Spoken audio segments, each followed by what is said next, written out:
encounters. And again, not knowing anything, I'm thinking I'm having encounters with like guides or mystical creatures. Listen, I want to be sure about that. Et puis, il rencontre, il fait des rencontres et puis il commence à sentir qu'il y a un guide. What kind of guides? I would, you know, I would see people. I would see, you know, a person that would be there. Oh, yeah. I remember in the book you spoke about you were sitting in a swing. Yes, that's and you saw somebody. Yes. And after a few minutes or after a while, that person just vanished. Gone. But was it like a human being or a form or shadow? No, it was a human being. He looked like a gnome. He looked like a wizard. And again, just by image, it's like he looked good. You know, he didn't look evil. Il va sembler un mauvais monde, il va sembler diable. Et pendant que Chita son balancine, et puis le monde next qui tout côté tout brûlé, et même monde que l'a gardé c'est pas ton monde que il va réaliser sa vie, mais monde qui look good, il va sembler evil, il va sembler un diable. So I'm thinking, great, I'm being guided. So, oh my God. Il dit, content parce que je me sentais que il a guidé. So, when the person vanished, you thought that. Right, that's what I thought. I thought like, I'm doing right, I'm on the right path, and I'm being guided. And you were not afraid. I mean, I was spooked out, but for some reason I just wasn't. I just felt that this was the, you know, I don't want to say the supernatural, but it was just like, because obviously, you know, it wasn't, but that it was just in the realm, in the spirit realm, that I just thought it was in that mystical realm that you see and you hear about. So I thought I was doing good. And you were happy about it? Yes. Kind of. I was kind of happy, and again, because my intentions didn't come from a bad place. So I thought, why would it not be good? Because that's the road that I was walking on, is just to do good. So the people listening to us must be warned. You may have good intentions while doing some evil things. Right. And this is why the Bible says, my people will perish for the lack of knowledge. And that's critical because, you know, it is a lack of knowledge. And I had no idea about how it's, you know, God is completely against any sorcery, and it says it specifically. And so while being this, you never thought that God was against it, or God existed, or tell me more about that. Because I felt that if your intention was good, that good was always a part of God. You know, I felt that it was very, you know, like black and white. That if it was evil, then it was obviously, you know, a dark side, you know, things that you would see in the movie. But I thought that anything that is good and good intention and wanting to do good specifically, I mean, I was always the type of person that helped people. I'd be there when you need them. I was always there for my friends in the midnight hour. I would help feed the homeless. I mean, whatever I could do to help people, I always did. So I always thought that was still anything good had to be God. I had no idea. And you never thought that it could be a masquerade or some type of mask? I guess I was just too vulnerable. I guess I was just too naive. Naive, that's a word. I was just too, you know, just innocent. There was so much that I didn't know, and, you know, you're so raw at that age. You're just... How old were you at the time? Yeah, this is all mid-20s. Yeah, mid-20s. Because I gotta be honest with you, while reading the book, sometimes I got messed up in my mind with the age, with the chronology of what, you know, was taking place in your life. So that's why I asked from time to time, how old were you at the time? It started mid-20s. Mid-20s. Mid-20s. And then it started, I think I was about 28, I think, when I met the gentleman.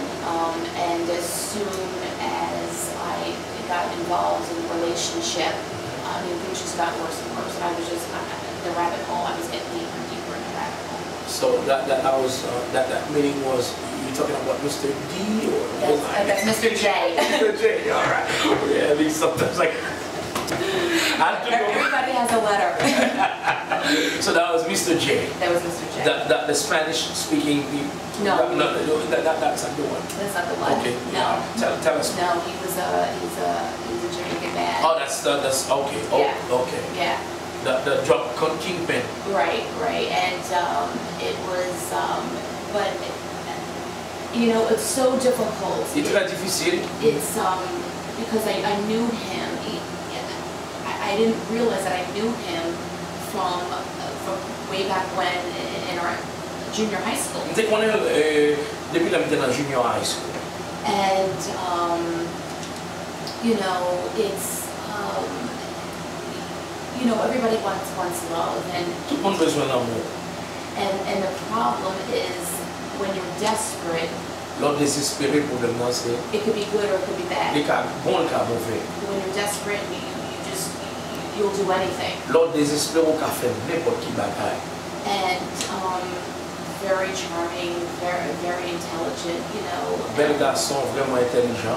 And I completely fell head over heels. De tomber tête en bas pour lui. And it's everything just got worse. Et au lieu que bagaille ranger, bagaille vivre plus mal. He was in prison. Il était en prison. And I would go visit him. Mal visité dans la prison.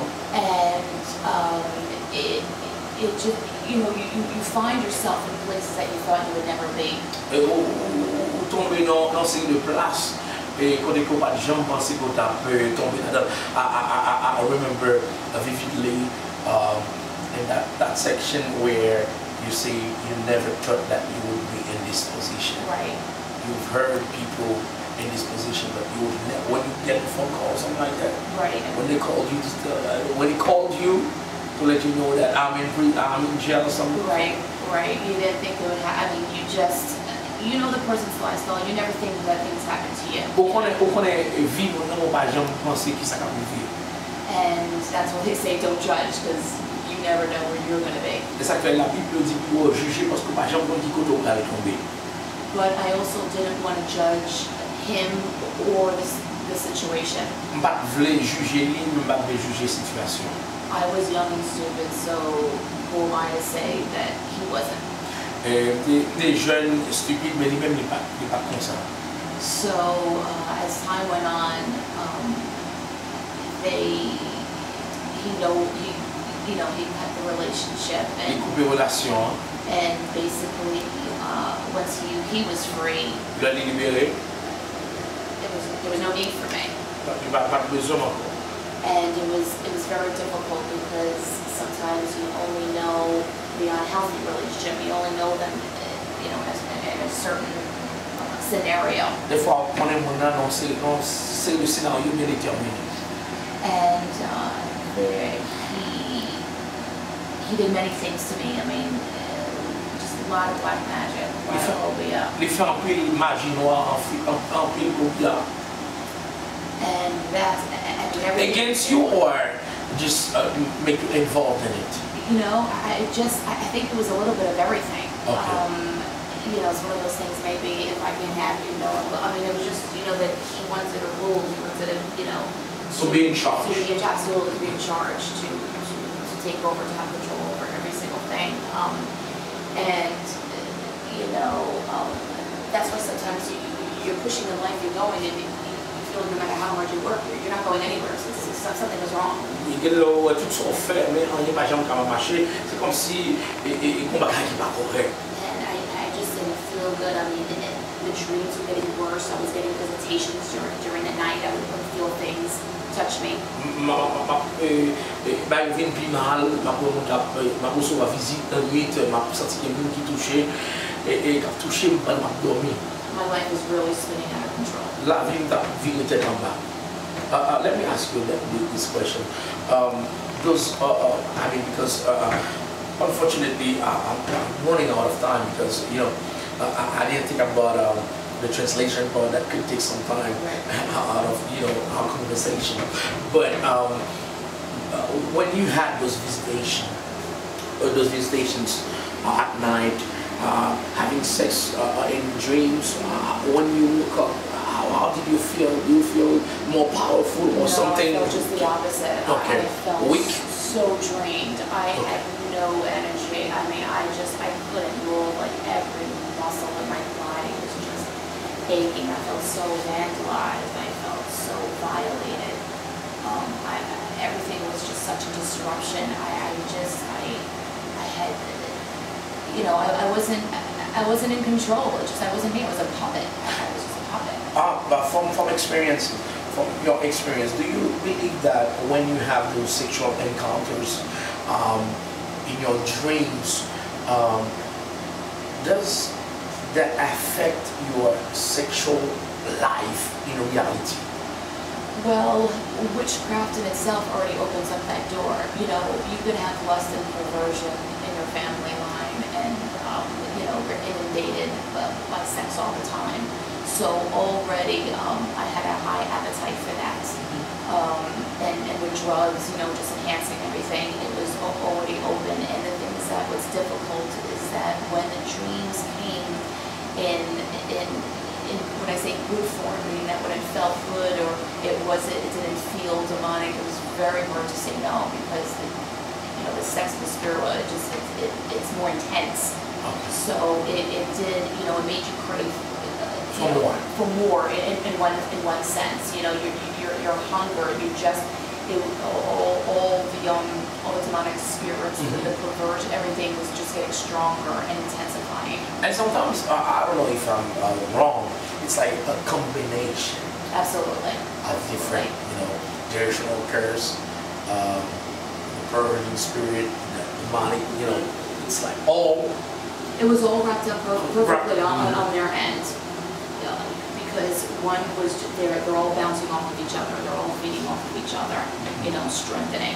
And it was definitely, it was just door upon door upon door that was opening up. No, I would like you